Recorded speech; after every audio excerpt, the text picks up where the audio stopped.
I really remember thinking, I hope we lose consciousness before the flames. Look how quick it's moving. I really thought that I was going to die. It became the strongest tropical cyclone ever reliably observed on Earth. It was like being inside a washing machine. Watch out, John!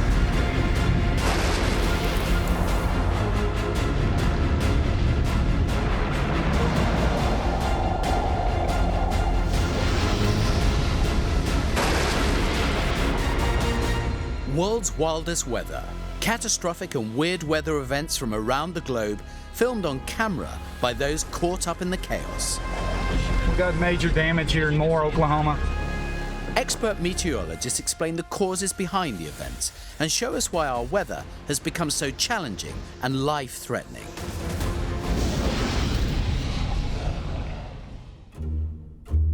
Australia has huge and incredible bushfires. Some are necessary, as the fauna relies on them as a way of reproducing, but they can pose a massive threat to humans and livestock. Emergency warning for a bushfire burning under catastrophic conditions. So I realise now that we were in danger, but it didn't feel like that at that moment in time. I reckon the fire front's probably about 5 kilometres at a guess at the moment, right at the head of the fire here. We were travelling at 50 or 60 miles an hour, and it was keeping up with us, it was chasing us. For the Pinery bushfire, all the elements were there, lined up one after another, and what it equated to was a catastrophic event. First of all, there was the heat in October 2015. Temperatures across South Australia were 5 degrees above average. And then what followed was the wettest November since 1971. Rainfall records were broken again, which prompted plant and vegetation growth. So this increased the fuel load over a huge region. In November 2015, Peter Rosenfeld and Vera de Ruyter were on a family holiday to Australia, and oblivious to the danger that lay ahead. It was a 4-week adventure, and the adventure would take us from Darwin to Adelaide on a 3,000-mile road trip. The Grass Fire Danger Index is pretty much a measure of how much danger there is in a region of fire. Now, on the day of the fires, it was predicted to be around 148. Anything higher than 150 is deemed catastrophic, but on the day of the fires, it actually exceeded 200. This meant that the fire was going to be catastrophic, uncontrollable, unpredictable, fast-moving, and a danger to life. We just left family in Whyalla, and they told us that we should take this nice back road because we'd already seen the main road. Little did they know what dangers lay ahead for them. The old dust devil's happening. It's hard to tell whether they're actually fire in the distance there. So this part of South Australia, they'd been suffering from drought for around 12 years, and it was a very intense drought. Let me give you some numbers. The amount of rainfall they'd lost within those 12 years equated to 1 year's worth of rain. Textbook conditions for a bushfire. The temperatures in the area were skyrocketing, with vast parts of the state recording daily maximum temperatures of 12 degrees Celsius above average, around 40 degrees Celsius. A tinderbox of dry bushland was waiting for ignition. Homes are getting awfully close to getting threatened. That's the township of Pinery there. When we looked south in the direction that we were heading, we saw a cloud formation, and it was quite spectacular. So when we were driving towards this weather front, this cloud, it seemed to be just a cloud in the distance, but it stayed there, and it became bigger and bigger as we approached. Peter and Vera were innocently driving towards one of the worst bushfires South Australia had ever seen. About an hour into that journey, we realised that this cloud hadn't really got any bigger. It was just covering the whole horizon as it was an hour before. And we started to feel that this was something big. It was something exciting. A bushfire is when you get a fire that happens in natural environments. It could be naturally caused, or it could be a human influence that leads to that wildfire, and it's generally going to burn in wild conditions. But as we know, whenever it's burning in wild conditions, typically you're also going to interact with human developments, houses, buildings, anything that's in the way, roads. So as that bushfire is spreading, usually by wind-driven elements or a boundary that's moving through the area, a cold front, a dry line, anything that can move air through, that will drive the fire and change the way that it is moving, which is why bushfires can be so dangerous. At the moment, still pretty windy conditions over the mid-north. As Peter and Vera drove towards their unexplained cloud, they were becoming mesmerised by its threatening beauty. We remembered making an observation about it, thinking, wow, that looked quite impressive, and it's in our direction. We might get a storm this afternoon. It is an unfamiliar sight to see something of that enormity coming towards you. It was the whole horizon by this time. It was our complete field of vision. The final stages of approach to this cloud, as we then thought, was one final photograph moment when we stopped and Vera got out of the car and she walked across the road to take a picture. When I got out of the car to take pictures, I still thought it was a cloud I was taking pictures of, a weather front. It was just an amazing colour. I was just more thinking about, you know, we're going to love this at home, all these amazing pictures of this weather. That was the first time in the whole episode that I started to become apprehensive. We could start to see colours, colour formations in this cloud, and he was still absolutely convinced it was a thunderstorm, it was a rain cloud. Bushfires can create their own localised weather. Temperatures rise very quickly. The wind speed can pick up. Small areas of low pressure. But not only that, on the horizon you can see these billowing black clouds.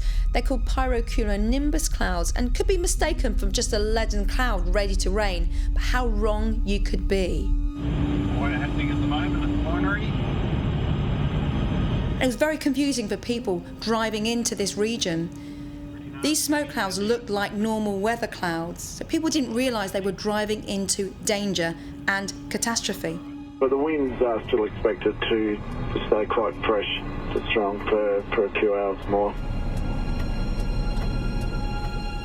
Then the enormity of what was in front of us started to become apparent.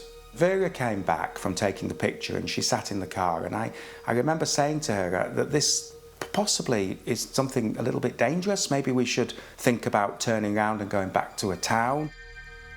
The unusual and attractive cloud suddenly felt much more ominous to Peter and Vera. They started to realise that it wasn't a storm cloud, but a pyrocumulonimbus cloud, a cloud full of ash, debris and heat from the raging bushfire only a mile ahead. Fuck, it's coming this way. Holy shit. Fuck, look how quick it's moving. Fuck, I've got to turn this truck around. See you, boys. Huge, devastating weather events from around the world are causing chaos. A large number of scientists now believe the cause is due to global warming. In Pakistan, the Indus River flows down from the Himalayas towards Karachi in the south of the country. It's a vast river which runs through the landscape like an arterial vein, offering lifeblood, supporting agriculture and helping to feed a population. The monsoon arrived late that year across Pakistan, but when it arrived, the rainfall amounts were unprecedented. Some parts of the Sindh province disappeared under 10 times the amount of rainfall expected.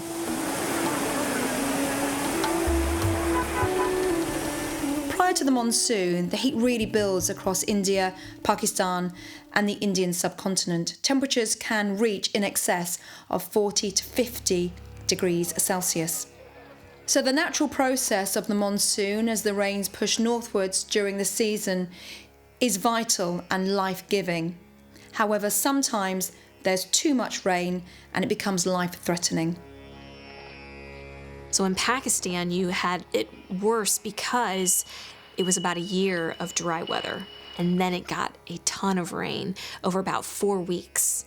And after a year of dry weather, the soil just cannot handle that amount of water in such a short time. It can only absorb so much. The southwest monsoon season in Pakistan normally runs through July to the end of September. In 2010, the rains arrived, but they were much heavier than usual. We expect the rains to hit Pakistan around July time, but during July, the Sindh province was in deficit by around 70%. It was very, very dry, and people were concerned the drought would continue. However, during the following months of August and September, the rainfall amounts exceeded 248% across this region. So let me put that in perspective. Normally during a monsoon season, the Sindh province will get around 120, 130 millimetres of rain, and that's enough to sustain agriculture during the next season. But during this season, rainfall amounts exceeded 400 millimetres. The monsoon rains are not evenly distributed. They start off as showers. There may be a little bit of a dry spell, then more rain surges in. Now, for the southeast of Pakistan, they don't see as much rain as, say, the further north, places such as the Punjab. But during this year, the tilt of these lows, these monsoon lows, was slightly further southwest. So the southeast of Pakistan was in the firing line for a lot more rain. Not only that, an area of high pressure built towards the west, across Iran, across the western side of Pakistan. So once the rain kicked in, it wasn't going to go anywhere because it was blocked towards the west. And as the rain persists and you get a feed of very warm and moist air coming in from the Arabian Sea, these systems are fed and the fuel continues and the rain continues. The rainfall intensity peaked during the 13th of September, but over that 4-week period, these people saw 46 billion cubic metres of water. The flooding hit most areas along the course of the Indus River. Over the years, the traditional floodplains had been built on, and many villages and towns were directly in the path of the flood waters. 14 million people were affected. The Sindh province is nicknamed the breadbasket of Pakistan. It's a fertile land where a lot of crops grow, and all these crops were completely damaged. According to sources, some 15,000 acres of land having the rice crops and paddies and the tomato crop has been washed away. The flooding lasted nearly 2 months, with 1/5 of the whole country being overwhelmed. The United Nations viewed it as one of the worst humanitarian disasters in recent history.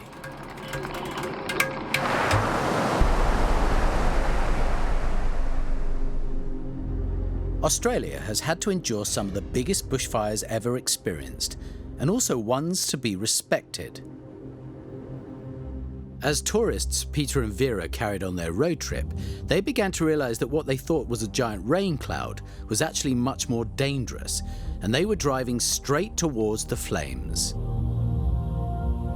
There was an air of apprehension, and we then moved on about another mile down the road, and that's when we came to the forefront. We came within yards of this cloud. So we pulled up behind this lorry, and I could see the red lights of the lorry sort of in a dark, mysterious, sort of being swallowed into this fog.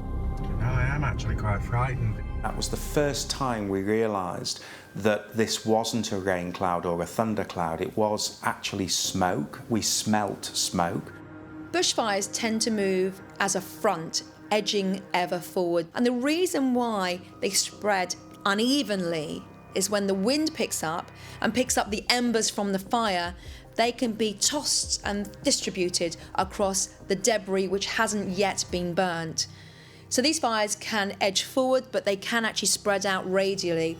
Then all it takes is a change in wind direction and the inferno can spread elsewhere. Wind's changed. It's on the roadside and stopped there, that's good. Here's the embers. As the fire continues, volatile gases from the wood, which are being burnt as well, acts as a secondary fuel source. and these gases continue to allow this inferno to rage on. Okay, fuck's sake, hope the water works. Here she comes, right at the front gate. And these lights came towards us, and the guy in that truck, he stopped next to us and he wound his window down. Yeah. Turn around, mate, get this way. Flames out here now. There's flames. Yeah. Thank you. And that was the first time we heard the words fire, and it was the first time we felt the sense of panic as well, proper panic. We knew at that point that we were in a dangerous situation. I can't see a fucking thing. I feel that wind. When we were told to turn around, we still thought that we were on the edge of this fire. As soon as we turned around, suddenly it turned out that the whole fire had caught up around us. We could actually smell the smoke, and you could see a bit of ash in the, there was ash that suddenly came into the car. Emergency warning for a bushfire burning under catastrophic conditions. There is a risk to life and property. People are in danger. We thought we were going to die. I mean, we heard those words. This was serious stuff. We were in real trouble at that point. We were doing probably about 60, 65 miles an hour. And then the true horror hit. Day, brilliant sunshine, went to complete darkness. A darkness that was like closing your eyes. It was like a cave. The temperature rose enormously. But as we hit this darkness, which later transpired, we learned it was the smoke, which was the flames in itself, the flames just shortly behind it. Smoke inhalation is a serious cause of death in bushfires. Bushfire smoke is a mixture of water vapour, small particles and gases, which may include carbon monoxide, carbon dioxide and nitrogen oxides. So as that bushfire is spreading, usually by wind-driven elements or a boundary that's moving through the area, a cold front, a dry line, anything that can move air through, that will drive the fire and change the way that it is moving, which is why bushfires can be so dangerous. Don't worry, we're in serious trouble here. It was an oven in the car. Then we saw black particles coming through the air conditioning system and through the vents. We started to cover. We were actually brushing off black ash particles and red hot embers. The car's spluttering. It is, with the fucking air. The ash has got into the air. The car was starting to choke, and we then saw the embers come across the road. We actually drove through the embers. You could hear the clicking and cracking sound as the embers hit the side of the car and went under the tyres. Jesus Christ. I really thought that I was going to die. I realised that we were going into a deeper and deeper and deeper darkness. Oh yeah, you can see it there. What, fire? The fire's there, yeah. Fucking hell, we're in the middle of a bushfire. The Pinery bushfire was raging over 82,000 hectares. Peter and Vera were running for their lives. We were travelling at 50 or 60 miles an hour, and you could see that we were not going to outrun it. It was keeping up with us. It was chasing us. At some point, we were either going to suffocate or burn to death. No sooner we were in it, we were out of it again. We were in this brilliant sunshine again, and it was the weirdest thing. And we looked behind us, and we could see the edging of the smoke there, and we could see the flames at that point. They were close. The experience I had was a life-changing experience. But the most interesting, or probably the most fascinating that I find, is those decisions, those life-changing decisions. Should we have gone on? Should we have turned around? Should we take the left fork? Should we take the right fork? All very deep and meaningful in life, because they're all decisions we make every day. Peter and Vera were caught up in one of the biggest bushfires in South Australian history. 2 people died. It destroyed over 360 properties and killed 70,000 livestock. They were lucky to escape.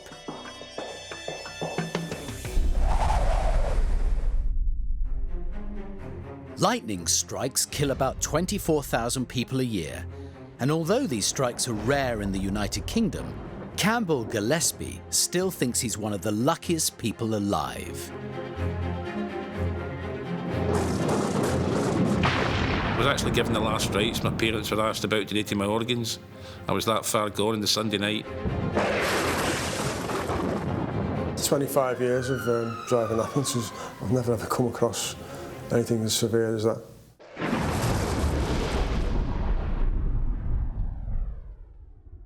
So there's different types of lightning. You can get cloud-to-cloud lightning, where the lightning strikes goes to another cloud. There's lightning within a cloud.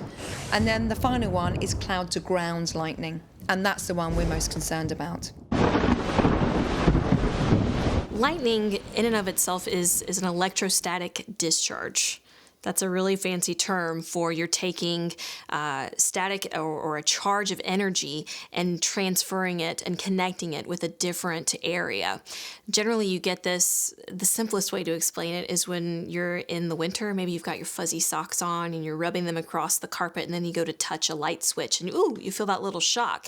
That's because you have, when you're moving across the carpet, you're creating and building up a charge. You're picking something up, almost like you're Velcro, and these charges are just sticking to you. Don't touch anything, man. No. Dude, you can. This one. Dude, don't go outside. No, I'm not. Holy shit! Oh my god! Oh my god! The fucking Holy shit! filter!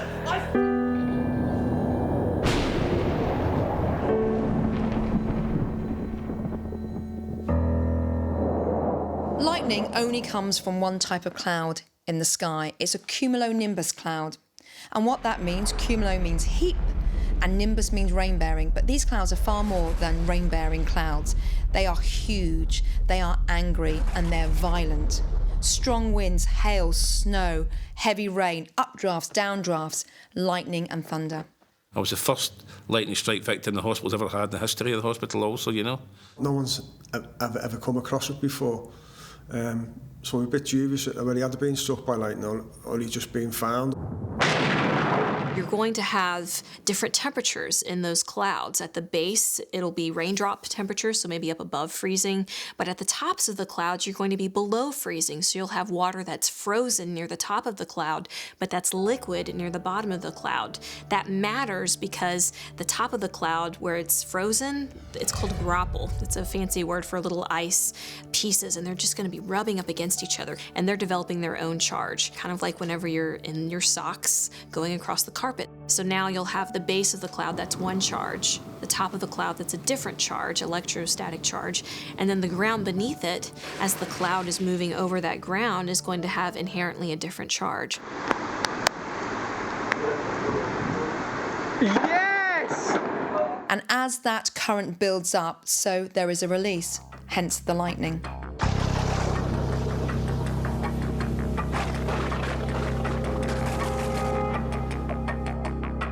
Campbell Gillespie was hit by a huge bolt of lightning whilst running in his local park. I'll never believe it happened to me. Never believe it happened to me. But I've got to live with the consequences of it. I'm disabled now, but tell you what, I'm alive, and it's fantastic to be alive.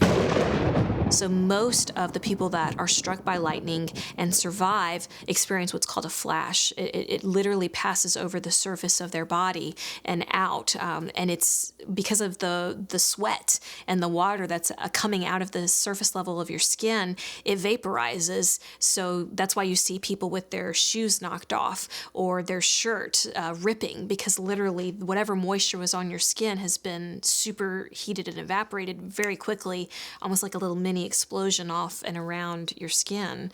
But most people survive. Lightning strikes are much more common than we would think. It is estimated that lightning will strike the surface of the Earth 44 times every second. Now that equates to around 1.3 billion strikes per year. That's a lot of lightning. I was a very good athlete. I was a top runner, and training was an obsession to me. I was training twice a day, 6 days a week. I was as fit as the proverbial butcher's dog, 10.5 stone. You could see my ribs through my chest. I didn't have an ounce of weight on me. I had the tucked-in chin, the tucked-in cheeks. But as you can see, it's now changed slightly ever since my accident. And from what they tell me, it was 70 degrees, beautiful Sunday morning. It was just coming to the end of the run through Rimrose Valley Park in Liverpool. Campbell's running obsession had taken him and his two friends, Norman and Ray, on a sunny Sunday morning run. Now, if you can hear thunder, then you're within 16 kilometres or 10 miles from a thunderstorm, and you can, at that distance, be struck by lightning. There was a storm rumbling in the distance, but not close enough to worry them, or so they thought. 5 minutes out of the park, Norman hears a rumble of thunder. So Norman, being Norman, counts it. And he counts to get the flash, he knows it's far away, and he counted 10, so 10 miles, we'll just get back to the gym in time. And then instant storm, rain in 10 seconds, and then bang. Campbell had been struck by roughly 1 billion volts, an unlucky 1 in 300,000 chance.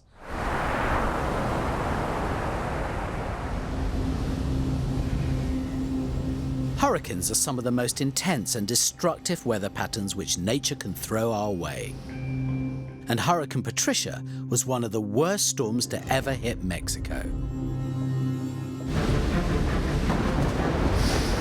All of a sudden, this wall of wind and rain just swept in. It was like being inside a washing machine. Hurricane Patricia was the most intense hurricane to affect the Western Hemisphere. But in terms of cyclones across the planet, it came second to Typhoon Tip in 1979. So it was up there with the biggest beasts in terms of cyclones. At the end of October 2015, Hurricane Patricia started off as a small, inconsequential tropical storm off the coast of Mexico, and no one thought it would amount to much. Patricia was a bit of a surprise. It was a late season storm. It just kind of formed off the coast of Mexico, and the computer models, which usually tell you what's going to happen in the future, didn't really show anything beyond just an average hurricane. Patricia was struggling at first with a couple of competing reasons for why it couldn't get really strong at first. It was moving over some cooler ocean waters, and that's the fuel. So if you cut off that warm ocean water fuel, it's really not going to be able to intensify as much as it could if it had that warmer ocean water. So as it was moving over the cooler waters, it had a hard time really getting its oomph, getting going. Cyclone is the generic term for cyclones, hurricanes, and typhoons. It just depends where they develop. So hurricanes develop across the eastern side of the Pacific or the Atlantic, and cyclones develop across the southern hemisphere. Typhoons occur across the northern hemisphere, but across the western Pacific and the Indian Ocean. A hurricane is a circulating storm that's completely independent of anything else. It doesn't require cold fronts, warm fronts, anything else. It just forms of its own volition. It is its own self-contained system. Generally, it forms from a disturbance, anything that can get convection, meaning thunderstorms, going. And they're generally disorganized at first in a tropical environment over the ocean. But as time goes on and the conditions are right, meaning little wind shear to rip it apart and warm ocean water for it to continue to feed off of, then these thunderstorms gradually become more well organized together, and they start to spin as one unit together in a cyclonic fashion, meaning it's around an area of low pressure. Unbelievably tough chase. Not only is this storm incredibly dangerous, the strongest ever on this side of the Earth, maybe the strongest hurricane ever on Earth, it's also a very hard storm to chase. The ocean is always a needed component for you to get a hurricane or a tropical system because it's the fuel for that system. Otherwise, you just have a regular complex of thunderstorms that you can get over land or over ocean. But the ocean is what's providing that tremendous amount of energy and moisture to turn it into a cyclone. So when you have little wind shear but warm ocean waters, you've got the right ingredients with that initial disturbance to create a hurricane. To be a hurricane, a cyclone has to have winds of at least 74 miles an hour. A major hurricane, meaning a really strong one, has winds of at least 115 miles an hour. Patricia was incredible. It formed off the Mexican coast, and everyone just thought it was going to be a normal hurricane. And all of a sudden it strengthened like no other hurricane has ever strengthened, and it became the strongest tropical cyclone ever reliably observed on Earth. It was even stronger than Super Typhoon Haiyan from 2 years earlier, which had wind speeds of 195 miles per hour, and Josh and his friend Eric placed themselves directly in Patricia's deadly path. Literally, this nuclear bomb was right off the Mexican coast and threatening two major port cities, Manzanillo and Puerto Vallarta. As you can imagine, there was really serious concern about this as it wobbled toward the coast.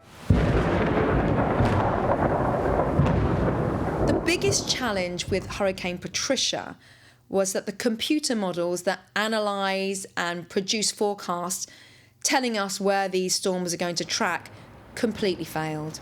It could not cope with how quickly the centre of this low developed and intensified. We call it rapid intensification. Rapid intensification really happens when a system or a low pressure increases in wind speed by around 40 miles an hour over 24 hours. But with Patricia, the wind speed increased by 120 miles an hour. So these computer models could not cope with it and did not resolve it and create such a huge beast, which then lurked across the eastern Pacific and rampaged much of Mexico. Out in the Pacific Ocean, Hurricane Patricia was gaining momentum. When we look at hurricanes, we tend to look at where the track of the hurricane is going to be and how intense the winds are going to be. But in the case of Patricia, it failed on both parts. When a hurricane or a cyclone approaches the coast, the eye, the center, will sometimes wobble a little. It doesn't move in a straight line. It's kind of like a drunken sailor. With Patricia, it was super wobbly. It just wobbled one way and another. And what made that really scary, it's like a crazy person just pointing a gun in all kinds of directions. And sometimes it was pointing at Manzanillo, and other times Puerto Vallarta. These are two major port cities, and at different times, that gun was pointing right at them. Exactly where Hurricane Patricia would make landfall was proving very difficult to predict.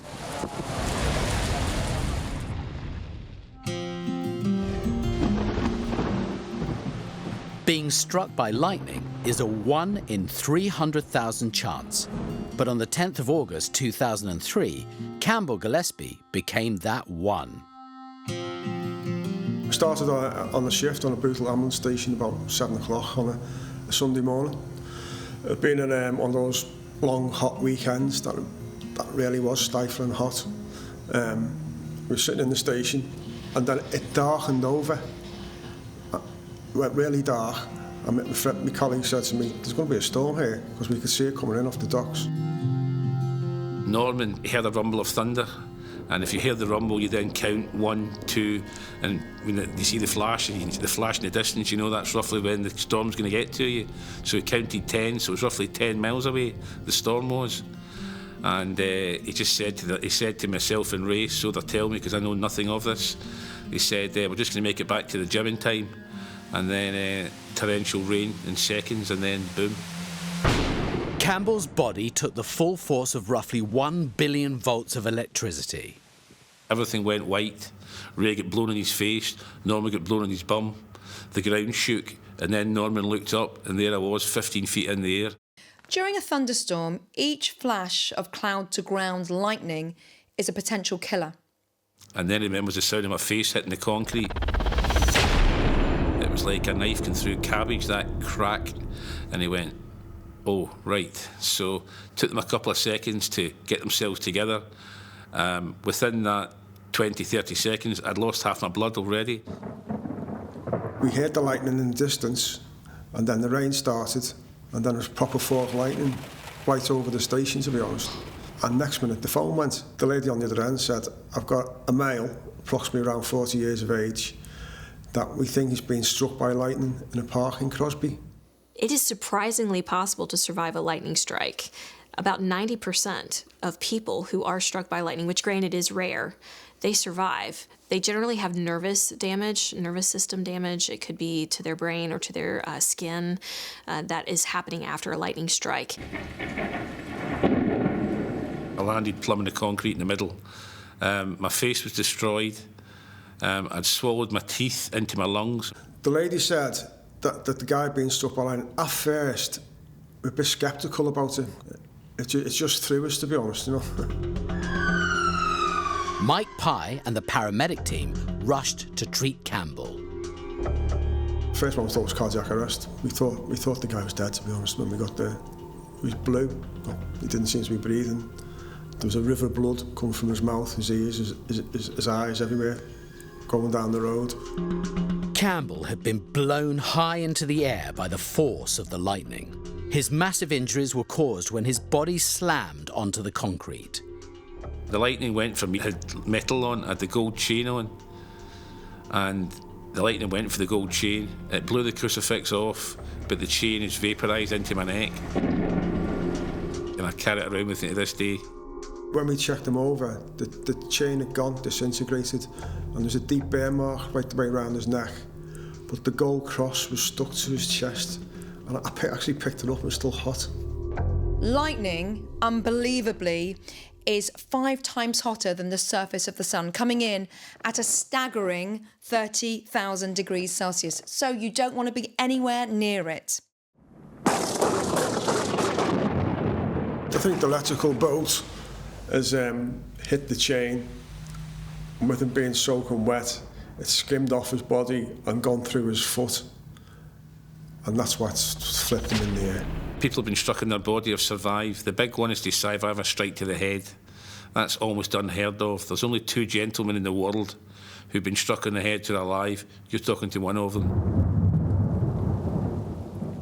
Even though most people do survive lightning strikes, I cannot stress enough how important it is to not test your luck. It is important to get into a secure location. If you're outdoors, an easy find is inside an automobile, because that frame of the metal around you is going to act like a cage to disperse the energy around you, much in the same way that your skin would disperse the energy around you, except we want something else to do that instead of your skin. Do not go under trees. Trees are excellent targets for lightning, and if you're close to a tree, trees do not handle lightning as well as the human body does. They tend to have the sap and the water inside carry the current of the lightning, because bark is not like skin. So the lightning is going to travel through primarily the inside of the tree and it will explode. So you don't want to be near a tree as it's being struck by lightning. It's not just the flash in the air that can be a potential killer. Lightning strikes the ground, and then lightning can actually travel underneath the ground and find you, and you're the earth, and come up that way. The threat of lightning continues much longer than people realise. Wait at least 30 minutes after the final clap, and then you should be out of danger. My left leg's 4 inches bigger than my right. I'm going to lose my left leg soon because the blood's shutting down now, it's not circulating.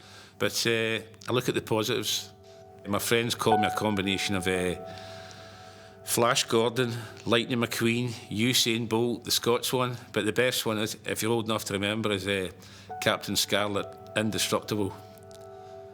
But I'm the luckiest guy ever meeting the planet, and I'm always smiling, and it's great to be alive. With Hurricane Patricia barreling toward Mexico, residents and tourists scrambled to escape from the monster storm. Josh and Eric were there to observe the Category 5 hurricane. Hurricane Patricia was not a textbook hurricane on any level. First of all, how quickly it deepened and intensified over 24 hours. It intensified so rapidly, we'd never seen anything like this before. And so the forecasts were out and failed straight away. And it intensified so quickly that it went from a Category 1 hurricane, where sustained winds were around 75, 78 miles an hour, to a Category 5, where sustained winds were up to 207 miles an hour over 24 hours. And this is almost unheard of. Hurricane Patricia holds the record as the strongest tropical cyclone ever observed on Earth in terms of the sustained wind speed. Now, it lost a little strength before it hit the coast, but it was still the strongest ever to hit the west coast of Mexico. This is a real record breaker, this one. Josh and Eric were battling the storm in their hotel in the little town of Emiliano Zapata. The whole building just started rumbling and shaking like we were in a subway car. And then there was a loud boom, and you could see all this debris flying away through the opening in the corridor. That was when the roof blew off, and we knew it. We could feel it. You could feel the whole building just starting to like rumble and come apart. The hurricane was making landfall at this point. The intense inner core was right over the town, and at this time the winds were estimated at about 150 miles an hour. So Patricia had weakened a little, but was still really powerful. There's three factors which created such an intense hurricane. The rapid intensification, the fact that Patricia went from cooler waters to warm waters, which fuel hurricanes, but sea surface temperatures weren't around 28, 29, which is a trigger for hurricanes. We're up to 31 degrees Celsius. So again, that was another key factor which meant this was an unusual, a unique system, and was going to be a real potent beast as well. We had a very, very weak wind shear, which is what we need when we talk about hurricanes, because an increased wind shear, where wind changes with height, cools down the system too quickly. So hurricanes are heat-generating machines. Now, the heat comes from the sea, it comes from latent heat when rain falls, and what we want, localised, very small wind shear, so it continues to see the fuel rising and developing in the system. Within 24 hours, Hurricane Patricia had gone from being a small tropical storm to a deep and incredibly powerful Category 5 hurricane. All of a sudden there was a knock at the door, and they said that the family across the hall was in trouble. So Eric ran across to get them. Their whole room had been blown open. The roof, the ceiling, everything had blown away, and they were like huddled in a corner. So we pulled a family of a mom, a dad, and 2 little kids. So Eric pulled them into our room, and then there were 8 of us in our room. And then we heard one more big bang that sounded like the whole building was going to go, and all of us rushed into the bathroom, because the bathroom is often the safest part of a structure as it starts to blow away.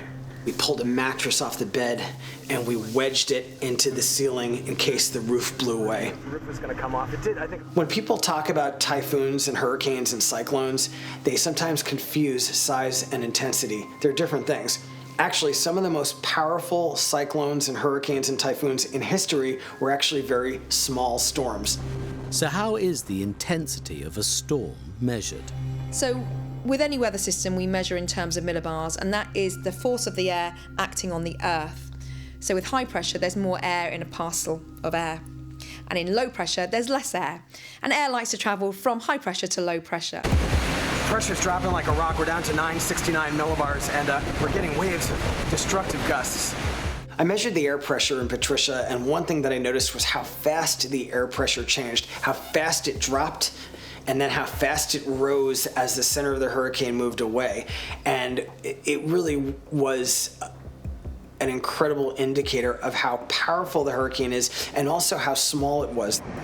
The surface pressure in the center of Hurricane Patricia wasn't 940, 930, not even 910. It was 886 millibars. That's intense, that's deep, that's record-breaking. Josh and Eric were crammed into the hotel bathroom with the family, whilst the hotel seemed to be disintegrating around them. It was really crazy, just 8 strangers crammed into a tiny bathroom together, just 8 human beings in fear. Hurricane Patricia's energy was beginning to wane.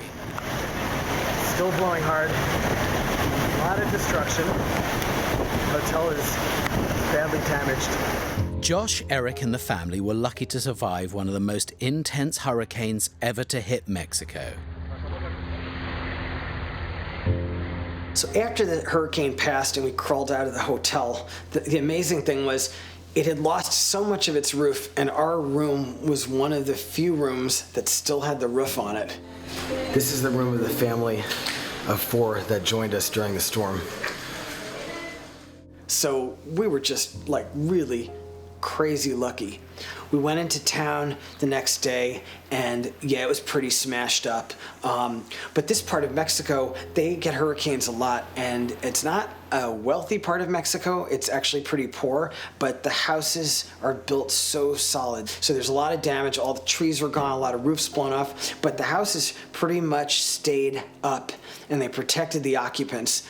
I've been in a lot of hurricanes all over the world, and the 3 that made me fear for my life were Odile, Patricia, and Haiyan. Remarkably, Hurricane Patricia only caused the deaths of 6 people. It was later reclassified as a Category 4 storm, which was ferocious yet missed the major populated areas of Mexico. Otherwise, the outcome could have been more tragic.